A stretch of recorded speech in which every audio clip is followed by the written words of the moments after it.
Magandang umaga po sa ating lahat. Narito ang update sa lagay ng ating panahon ngayong araw ng Martes, February 27, 2024. Bahagyang ang lumakas pa ang amihan at apektado na nito ngayon ang buong Luzon. Ang tanong, ramdam ba ito ng karamihan? Aabot pa ito sa may Visayas ngayong araw, ngunit bahagya lamang ang dalang lamig nito lalo na sa gabi at umaga.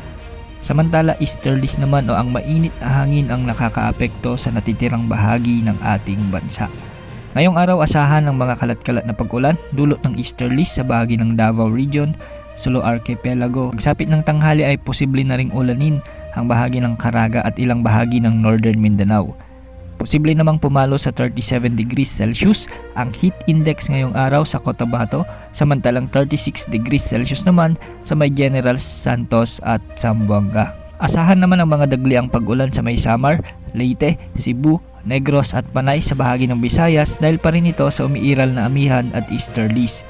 Mababa naman ang tsansa ng pag-ulan buong araw sa Palawan at Kalayaan Islands.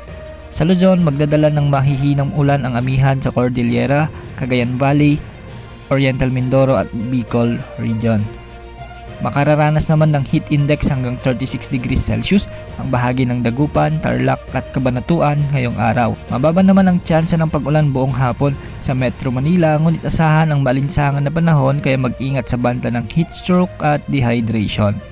Samantala, malinis naman ang kaulapang sakop ng bansa sa loob at labas ng park kaya walang inasahang bagyo hanggang sa mga susunod na araw.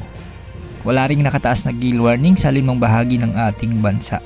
Maging handa sa lahat ng oras dahil minuminuto ay nagbabago ang panahon. Ito pong weather update ng bayan, maasahan anumang panahon.